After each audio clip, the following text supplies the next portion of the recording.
ఒక హరితమైన అడవిలో ఒక చిన్న ఎలుక స్వేచ్ఛగా ఆనందంగా జీవించేది. అది ప్రతిరోజు పువ్వులతో ఆడుతూ, గాలిలో ఉల్లాసంగా పరిగెత్తుతూ, నీటిలో ఈదుతూ ముచ్చటగా గడిపేది. ఒకరోజు ఆ అడవిలోకి ఒక పెద్ద ఏనుగు వచ్చింది. దాని అడుగుల శబ్దం భూమిని కంపించేసింది. దాని ఊపిరి శబ్దం కూడా మబ్బును మ్రోగినట్టు వినిపించింది.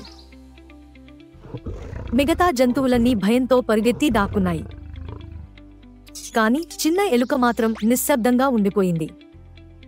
ఆ ఎలుక నేరుగా ఏనుగును ఎదుర్కొని ఇలా చెప్పింది: నమస్తే పెద్ద ఏనుగుగారు. ఇక్కడ అందరూ మంచివారు. ఇక్కడ ఎవ్వరూ ఎవరినీ బాధించరు. మీరు ఇక్కడ సంతోషంగా ఉండొచ్చు. ఏనుగు చిరునవ్వుతో చూసి ఇలా అన్నది: ధన్యవాదాలు చిన్న ఎలుక.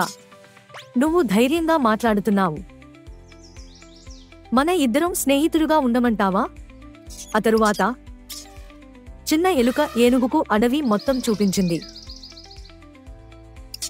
వారు కలిసి ఆడుతూ, నవ్వుతూ మంచి స్నేహితులయ్యారు.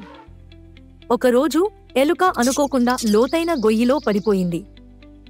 అది సహాయం, సహాయం అంటూ కేక వేసింది. కానీ దాని శబ్దం ఎవరికీ వినిపించలేదు. అయితే ఏనుగు చెవికి మాత్రం ఆ శబ్దం స్పష్టంగా వినిపించింది. వెంటనే పరిగెత్తుకుంటూ వచ్చి ఏనుగు చిన్న ఎలుకను రక్షించింది. ఆ సంఘటన తరువాత వారి స్నేహం మరింత బలపడింది.